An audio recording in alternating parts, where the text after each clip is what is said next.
Hi everyone. और आज मैं आपके लिए लेके आया हूँ इस जावा कोर की सीरीज़ में स्विच स्टेटमेंट इन जावा। आइए चलिए देखते हैं।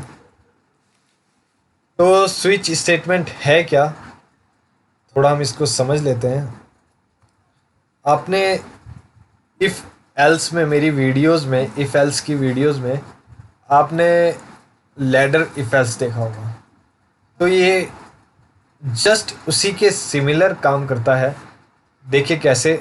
मान लीजिए मैं एक वेरिएबल लेता हूँ इंट ए नाम का, और ए में क्या रख देता हूँ, 2 असाइन कर देता हूँ। ए में मैंने 2 असाइन किया। मैं इस स्विच की कंडीशन के अंदर हमेशा या तो मैं वेरिएबल लिखूंगा या कोई एक्सप्रेशन लिखूंगा। याद रखिए मेरी इस बात को। स्विच एक कीवर्ड है, हमेशा कीवर्ड स्मॉल में होते हैं, मैंने आपको पहले भी जैसा बताया था। और स्विच की बॉडी स्टार्ट और क्लोज। तो सबसे पहले ये क्या करेगा, मैंने यहाँ पर मान लीजिए ए रख दिया, तो ये सबसे पहले स्विच करेगा ए को। ए में क्या आ जाएगा, 22। इसका मतलब यहाँ पर क्या है, यहाँ पर 2 है। और सबसे पहले ये जाएगा केस फर्स्ट पे। केस भी एक कीवर्ड है, वो भी स्मॉल में। और वैल्यू 1 चेक करेगा।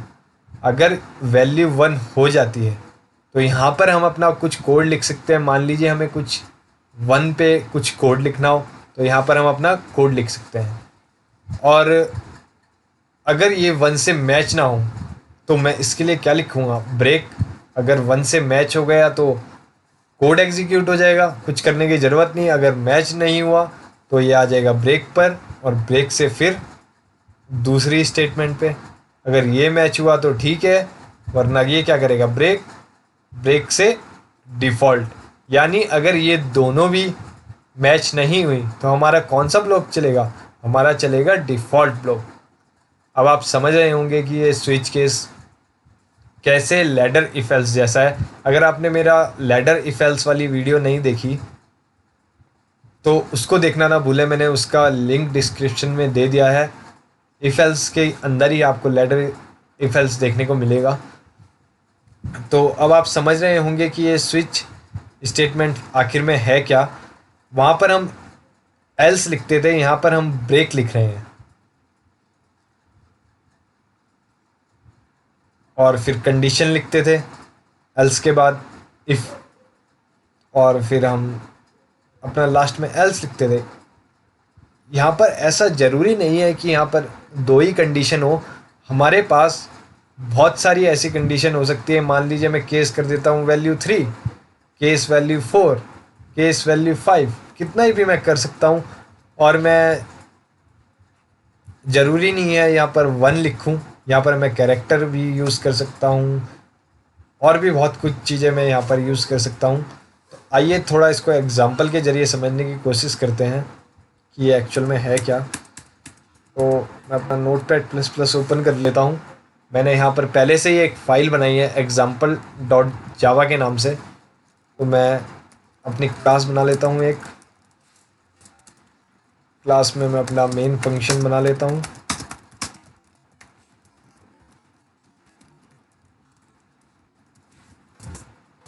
अब मैं एक वेरिएबल के अंदर 2 असाइन कर लेता हूँ मान लीजिए अभी।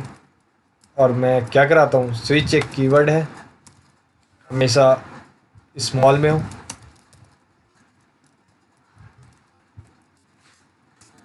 बॉडी मैंने बना ली स्विच की।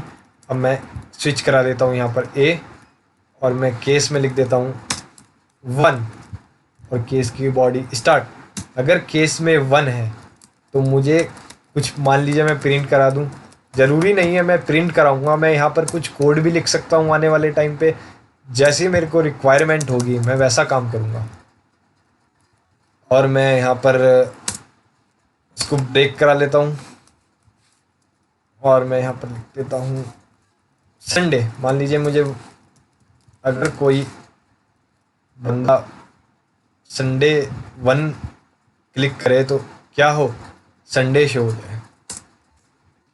जब हम स्कैनर क्लास पढ़ेंगे और यूज़र से इनपुट लेकर देखेंगे तो वहाँ पर आपको और अच्छे से ये समझ में आएगा कि हम इसको कैसे यूज़ कर सकते हैं। केस 2 पे लिख देता हूँ मैं, राइट करता हूँ मंडे लिख देता हूँ, और केस 3 भी मैं बना सकता हूँ बट मैं अभी नहीं बना रहा हूँ, और ब्रेक लगाना बहुत ज़रूरी है तभी ये दूसरी कंडीशन पे जाएगा। और मैं यहाँ पर डिफ़ॉल्ट लिख देता हूँ। अगर ये दोनों ही मैच नहीं हुआ तो मेरा कौन सा कोड चले, डिफ़ॉल्ट वाला, system dot out dot print Elon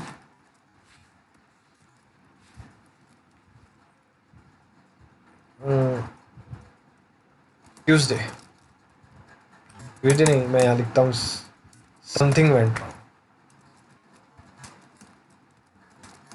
मान लीजिए कोई कंडीशन ही मैच नहीं हुई तो मैं लिख देता हूँ समथिंग वेंट रॉन्ग, कुछ गड़बड़ है। तो ये मैंने कोड पूरा राइट कर लिया। अब मैं इसको आपको चला कर दिखाता हूँ। मैं अपना CMD ओपन कर लेता हूँ और मैं यहाँ पर फाइल का नाम लिखता हूँ। मैं पहले से ही डॉक्यूमेंट्स में एंटर कर चुका हूँ क्योंकि मेरी फ़ाइल डॉक्यूमेंट्स में है, और मैं इस फाइल को कंपाइल करके देखता हूँ। एग्जाम्पल डॉट जावा सक्सेसफुली कंपाइल हो गई, और मैं अब क्लास का नाम मैंने ए रखा है। तो देखिए अब क्या हुआ होगा, ए में मैंने 2 असाइन किया था और यहाँ पर क्या आ गया होगा 2 केस 1, यानी 1 से तो ये मैच नहीं हुआ होगा 2, तो क्या किया होगा कि ये आ गया होगा, ब्रेक कर दिया होगा इसने, और ये आ गया होगा केस 2 पे। तो केस 2 का कोड चल गया होगा और हमारा प्रोग्राम में हमें मंडे दिख गया। तो अब आप समझ सकते हैं कि ये लैडर इफ एल्स जैसा क्यों है, क्योंकि थोड़ा थोड़ा ये सिमिलर वैसा ही लगता है, क्योंकि हम इफ एल्स में, लैडर इफ एल्स में भी ऐसा कर सकते हैं। तो बहुत ही खूब है ये, अगर आप इसको कहीं अपने प्रोग्राम में यूज़ करें। और जितनी भी मैंने कोडिंग कराई है आज तक आपको, शुरू से लेकर आखिरी तक, आप उसको एक ही प्रोग्राम में इम्प्लीमेंट करने की कोशिश करें ज़्यादा से ज़्यादा। ऐसा नहीं है कि एक प्रोग्राम बनाया और उसको सोचा कि हमें तो ये चीज़ आ गई, बट उसको हम रियल लाइफ में कैसे यूज़ कर सकते हैं, और वो सारी कोडिंग को हम मिक्स करके क्या कर सकते हैं, कुछ ऐसा सोचने की कोशिश करें और ट्राई करने की कोशिश करें, तो आपकी प्रोग्रामिंग स्किल्स और अच्छी हो सकती है। तो आइए हम चलते हैं, देखते हैं मैंने जो अभी आपको समझाया वो आपको समझ आ रहा होगा, मैं आशा करता हूँ।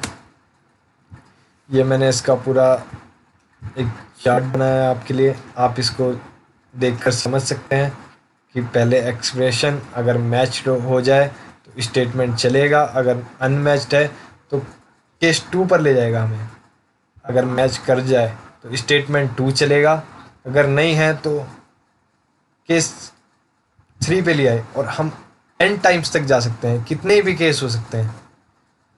और अगर कोई सा भी केस मैच ना हो, ऐसा हो सकता है अगर कोई केस मैच ना हो तो हमारा क्या चले, डिफ़ॉल्ट चले।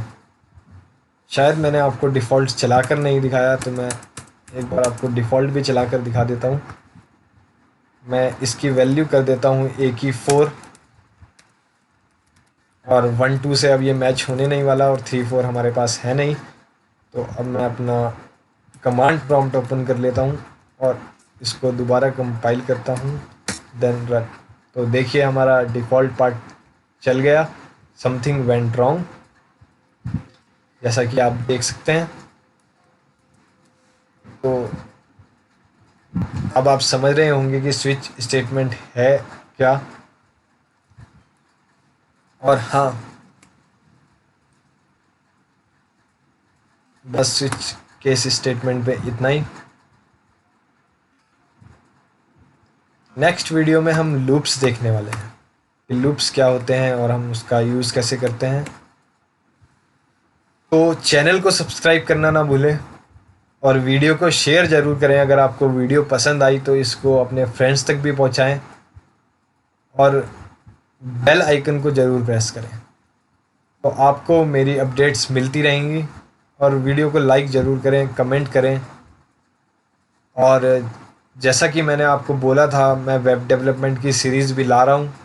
तो मैं वेब डेवलपमेंट की सीरीज़ में पहला वीडियो अपलोड कर चुका हूँ, तो उसको देखना ना भूलें। उसका लिंक मैंने डिस्क्रिप्शन में दे दिया है।